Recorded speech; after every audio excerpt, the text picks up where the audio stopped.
Tapis rouge, strass et paillettes, pendant 10 jours, Cannes vit au rythme de son festival. Au-delà de ce concert de flash et de gala, se tient en parallèle le marché international du film, un événement tout aussi incontournable.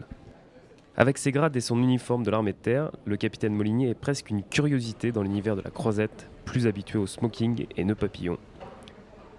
Grâce à lui et sa cellule, le ministère de la Défense vient proposer aux professionnels du 7e art des solutions pour leurs projets.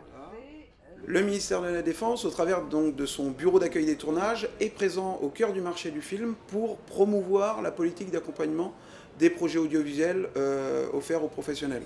Le public professionnel qui vient nous visiter est assez large, assez varié. Ça part du producteur, donc un producteur qui ficelle un projet, qui est dans une phase de préparation, qui vient s'enquérir des possibilités de financement, les possibilités offertes en matière de décor. Le ministère de la Défense étant premier propriétaire foncier, ça intéresse.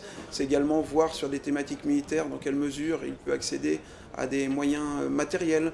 Ce sont les scénaristes qui viennent également s'enquérir de l'action de conseil qu'on a développée maintenant depuis quelques années, sur de l'aide à écriture au scénario, de l'expertise historique, de l'expertise technique, éventuellement du coaching pendant les phases de tournage. Pour les cinéastes et les partenaires du ministère, le fait que la Défense soit à Cannes leur permet de bénéficier directement de l'aide de la cellule.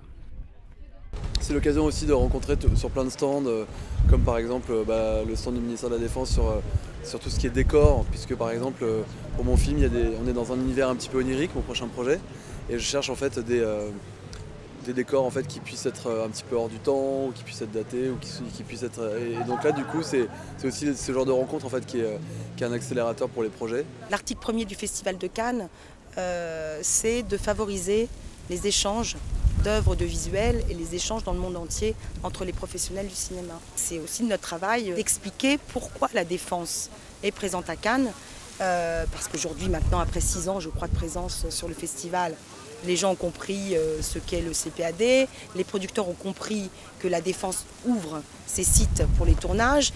Et chose importante, beaucoup de gens ne savent pas que vous avez un fonds de production au CNC pour les films de patrimoine. Et ce qui est important à Cannes, c'est d'avoir une présence pérenne, parce qu'il faut du temps pour être identifié comme un partenaire du cinéma.